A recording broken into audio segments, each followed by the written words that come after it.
India में defence सबसे ज़्यादा पसंदीदा प्रोफेशन है एंड ये एक ऐसा प्रोफेशन है जिसमें आपको सैलरी एंड रिस्पेक्ट दोनों ही काफ़ी अच्छी मिलती है। सो आज की इस वीडियो में I have compiled top 5 highly paid government job in the field of defense and आप as an officer, junior officer, soldier, sailor, airman post के लिए या इन सर्विस को ज्वाइन कर सकते हैं।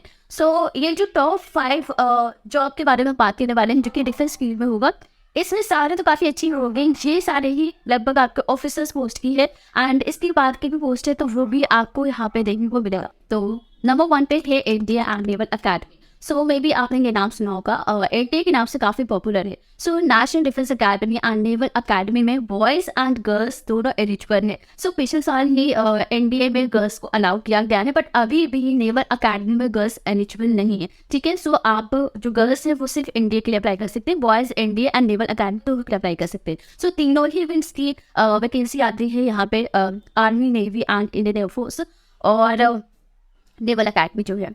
और यहाँ पे अगर आप सबसे पहले क्वालिफिकेशन की बात करें तो 12th पास स्टूडेंट अप्लाई कर सकता है। आर्मी के लिए आप 12th किसी भी स्ट्रीम से आप एलिजिबल है, आर्मी के लिए कोई स्ट्रीम रिक्वायर्ड नहीं है, लेकिन हाँ बाकी जो विंग से हैं, navy and air force plus naval academy, तो उसके लिए पीसीएम स्ट्रीम होना कंपल्सरी है, ठीक है। फिजिक्स, केमिस्ट्री, मैथ्स इंपॉर्टेंट है एंड एज लिमिट भी है यहाँ पे, सारे 16 से सारे 19 तक के स्टूडेंट ही अप्लाई कर सकते हैं। एज को लेकर अगर बात करें तो ये बहुत बड़ा मैटर है, अगर आपकी एज निकल जाती है तो आप एनडीए के लिए तो अप्लाई नहीं कर पाएंगे, बाकी एफकैट, सीडीएस वगैरह के लिए अप्लाई कर सकते हैं। लेकिन अगर आप एनडीए के लिए ही अप्लाई करना चाहते हैं तो इसके लिए आपको टाइम पे पता होनी चाहिए ये इन्फॉर्मेशन एंड आप अपने प्रिपरेशन सही टाइम पे स्टार्ट करोगे तभी जाके आप इस एग्जाम को क्लियर कर पाते हो। सो एग्जाम टफ है ऑफकोर्स एंड रिटन टेस्ट होगा यहाँ पे, मैथमेटिक्स एंड आपका जनरल एप्टीट्यूड टेस्ट होता है। तो ये 2 सब्जेक्ट का टेस्ट होता है, 2.5 घंटे मिलते हैं दोनों सब्जेक्ट के लिए। इस एग्जाम को क्वालिफाई करने के बाद आपका एसएसबी होता है, इसमें 2 स्टेजेस होते हैं, पहला आपका साइकोलॉजी एप्टीट्यूड टेस्ट होता है, दूसरा आपका इंटेलिजेंस टेस्ट है। इसको क्वालिफाई करने के बाद फाइनल आपका इंटरव्यू होता है जिसमें पर्सनालिटी टेस्ट होता है। So written test, SSB and interview, इन तीनों ही स्टेज को क्वालिफाई करते हैं तब जाके आप इंडियन नेवी, एयरफोर्स या फिर आर्मी के विंग्स में ऑफिसर की पोस्ट होती है, इसमें उसके लिए आप रिक्रूट होते हो। डिफेंस फील्ड में आपकी लेवल 10 में आपको 56,100 का अप्रॉक्स आपके बेसिक पे होती है एंड इसके साथ कई सारे अलाउंसेस दी जाती है, इवन आपके बच्चों को भी अलाउंसेस दी जाएंगे एजुकेशन के लिए। सो बहुत सारे अलाउंसेस, पर्क्स, बेनिफिट्स मिलते हैं। दूसरा है TS 10+2 एंट्री। सो ये जो एंट्री है ये सिर्फ और सिर्फ मेल कैंडिडेट के लिए, अनमैरिड मेल यहाँ पे अप्लाई कर सकते हैं, फीमेल यहाँ पे एलिजिबल नहीं है। ऑफकोर्स 12th में आपका पीसी होना चाहिए एंड मिनिमम 60% रिक्वायर्ड है। एज लिमिट सेम रहेगी, साढ़े 16 से साढ़े 19 साल एंड यहाँ पे 5 साल की आपकी ट्रेनिंग होती है, प्रॉपर 4 साल का कोर्स करवाया जाता है, इंजीनियरिंग की डिग्री आपको यहाँ पे दी जाती है फाइनल एग्जाम क्वालिफाई करने के बाद, कंप्लीट करने के बाद। सो लेफ्टिनेंट रैंक के लिए आपको यहाँ पे रिक्रूट किया जाता है एंड इसकी जो सैलरी रहेगी एनडीए की सैलरी के ही इक्वल है। सो सिलेक्शन कैसे होगा, ऑफकोर्स आप रिटन टेस्ट आपको सेपरेट नहीं देना है, लेकिन हाँ अगर आपने जेईई मेंस का एग्जामिनेशन दिया है तो ही आप यहाँ पे अप्लाई कीजिएगा, क्योंकि जेईई मेंस का जो रैंक है वो आपको एप्लीकेशन फॉर्म में फिल करना पड़ेगा, ठीक है। एंड सेक्शन जो होगा वो जेईई मेंस के स्कोर के बेसिस पे होगा, प्लस एसएसबी एंड इंटरव्यू जो कि आपका एनडीए में भी होता है वो यहाँ पे भी, बाकी चीज़ें सिमिलर है, ठीक है। नंबर 3 है एमएनएस, मिलिट्री नर्सिंग सर्विस। तो ये सिर्फ और सिर्फ अनमैरिड फीमेल कैंडिडेट के लिए है।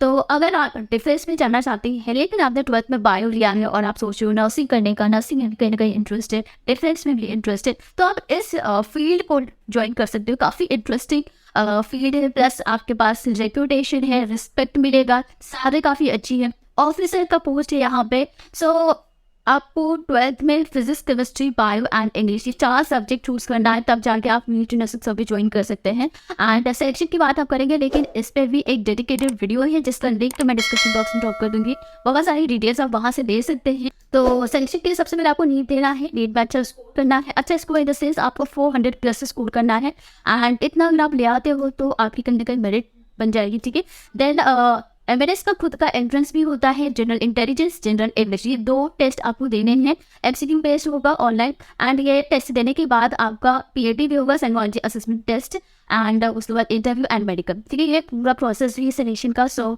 डेडिकेशन के साथ आपको प्रिपरेशन करनी है नीट की, plus English and general intelligence की। नेक्स्ट है air force X1 group. So X group, Y group and X1 group के लिए यहाँ पे रिक्रूटमेंट होता है। यहाँ सिर्फ और सिर्फ मेल एलिजिबल है। एक्स ग्रुप के लिए आप साइंस स्ट्रीम से होने चाहिए। फिजिक्स, मैथ्स एंड इंग्लिश, ये 3 सब्जेक्ट कंपलसरी है। इंग्लिश में सेपरेट आपका मिनिमम 50% होनी चाहिए एंड ओवरऑल 50 रिक्वायर्ड है। इसके बाद यहाँ पे भी आपका रिटन टेस्ट होगा। तो अगर आप एक्स ग्रुप के लिए अप्लाई करते हैं तो मैथ्स एंड फिजिक्स का टेस्ट होता है, 0.25 आपके नेगेटिव आती है, राइट। दूसरी तरफ अगर हम वाई की बात करें तो यहाँ पे नॉन साइंस स्टूडेंट्स अप्लाई कर सकते हैं। 12th में आपके कम से कम 50% होने चाहिए।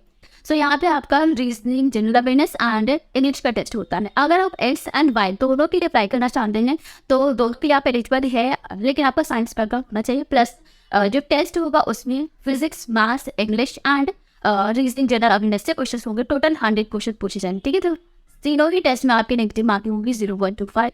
आपकी इनिशियल जो सैलरी होगी वो 30,000 होगी एंड हर साल आपकी इंक्रीज करेगी। 4 साल की सर्विस होती है अग्निवीर में। सो सिलेक्शन के लिए ऑनलाइन टेस्ट होगा, फिजिकल एंड मेडिकल। फिजिकल में आपका 152.5 सेंटीमीटर हाइट होना चाहिए, 5 सेंटीमीटर आपका चेस्ट एक्सपेंशन होता है एंड रनिंग के लिए 1.6 किलोमीटर के लिए 6.5 मिनट दिए जाएंगे एंड स्क्वाट्स 20, 10 पुशअप्स, ठीक है। ये आपके फिजिकल में आ जाएंगे। सो फाइनली नंबर 5 पे है इंडियन नेवी, एसएसआर और एए। तो इस वैकेंसी के लिए मेल एंड फीमेल दोनों ही अनमैरिड होने चाहिए, दोनों यहाँ पे अप्लाई कर सकते हैं, ठीक है। तो क्वालिफिकेशन के लिए एसएसआर के लिए 12th आपने फिजिक्स, मैथ्स से किया है एंड इसके साथ साथ थर्ड सब्जेक्ट होगा वो केमिस्ट्री, बायोलॉजी या कंप्यूटर साइंस होना चाहिए, ठीक है। आप पास हो 12th आप अप्लाई कर सकते हैं। एए के लिए आपके 12th में कम से कम 60% होने चाहिए, प्लस जिस सब्जेक्ट मैंने एसएसआर के लिए बताया वही आपका एए के लिए होगा, ठीक है। अब यहाँ जो सिलेक्शन होगा उसके लिए सबसे पहले आपका सीपीटी होगा, रिटन एग्जाम के बाद आपका पीएफटी होगा, physical fitness test, then initial medical, उसके बाद आपका फाइनल रिक्रूटमेंट मेडिकल एग्जामिनेशन, ठीक है। सो जो मेरिट लिस्ट होगा वो सोलली रिटन एग्जामिनेशन पे बेस्ड है। तो सीपीटी में 100 एमसीक्यूज पूछे जाएंगे 100 मार्क्स के, यहाँ पे 0.25 नेगेटिव मार्किंग होगी। सो बाइलिंगुअल है, आप हिंदी या इंग्लिश में टेस्ट दे सकते हैं। 1 घंटे का आपका टेस्ट होगा, ठीक है। सिलेबस आपका 12th लेवल का ही रहेगा एंड ये भी आपकी 4 साल की सर्विस ही है, मतलब अभी वीक के लिए भी यहाँ पे भी आप अप्लाई करोगे। सो जो सैलरी रहेगी वो 30,000 पर मंथ रहेगी एंड यहाँ पे भी आपको डेथ या डिसेबिलिटी कंपनसेशन मिल जाता है। इन वैकेंसीज, इन जॉब्स के बारे में आप और डिटेल में जानना चाहते हैं या फिर आप किसी ग्रेजुएट लेवल पे डिफेंस फील्ड को ज्वाइन करना चाहते हैं तो वो भी आप हमें बता सकते हैं।